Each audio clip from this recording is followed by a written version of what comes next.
একটা কথা চিন্তা করেন, 2026 বিপিএল এর এই আসরে যদি কুমিল্লা এবং বরিশাল এই দুইটা দল থাকতো, বিপিএল এর বিগত যত আসর ছিল সবগুলো আসরের ট্র্যাক রেকর্ড ভেঙে ফেলতো এবারের 2026 বিপিএল এর এই আসর।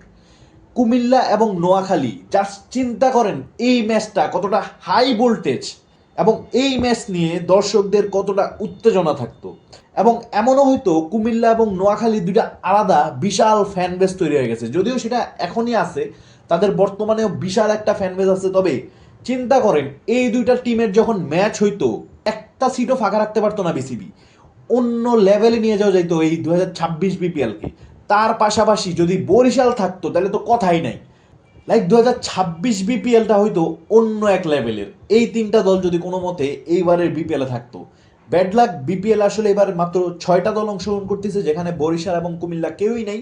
নোয়াখালী এবার নতুন নতুন আসছে, দেখা যাক তারা কি করে। যদিও ভালো টিম গুছাইছে, চ্যাম্পিয়ন হওয়ার মতো টিম গুছাইছে তারা, এবং তাদের যে কার্যকলাপ, কোর্স নিয়োগ দেওয়া এবং অন্যান্য সব কিছুতেই মোটামুটি কোনো ছাড় দিচ্ছে না, এবং ভালো করে একটা টিম সাজানোর কাজ তারা করছে। এবং তাদের কাছ থেকে এক্সপেকটেশন যেন সেমিফাইনালটায় যায় তারা।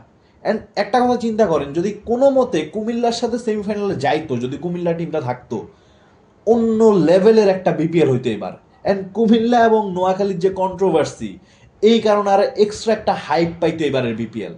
আশা করি পরবর্তী বিপিএলে এই জিনিসগুলো মাথায় রেখে আপনাদের বিপিএল এর আমরা কিন্তু দেখছি যে আমাদের স্পন্সর খুব একটা নাই, অর্থাৎ দামি দামি স্পন্সর আমরা পাই না, যেমন আইপিএল বা অন্যান্য লিগগুলো পায় বিভিন্ন বেট এরিয়া থেকে। বিপিএল একদিক দিয়ে ভালো, আমরা কোনো বেট সাইটকে প্রমোট করি না। তবে আপনারা কিন্তু আপনাদের ব্র্যান্ডিংগুলো এভাবে বাড়াইতে পারেন, এই যে নোয়াখালী, কুমিল্লা টিম, বরিশাল টিম, এদের মাধ্যমে কিন্তু আপনারা আপনাদের ব্র্যান্ডিংটা বাড়াইতে পারেন, বিপিএল এর ব্র্যান্ডিংটা বাড়াইতে পারেন। তো গাইস, এবারের বিপিএলে কুমিল্লা এবং বরিশালকে কতটা মিস করবেন, এবং তারা যদি থাকতো আপনারও কি মনে হয় নোয়াখালী, কুমিল্লা এবং বরিশালের কেমিস্ট্রিটা খুব ভালো জমতো এবারের বিপিএলে?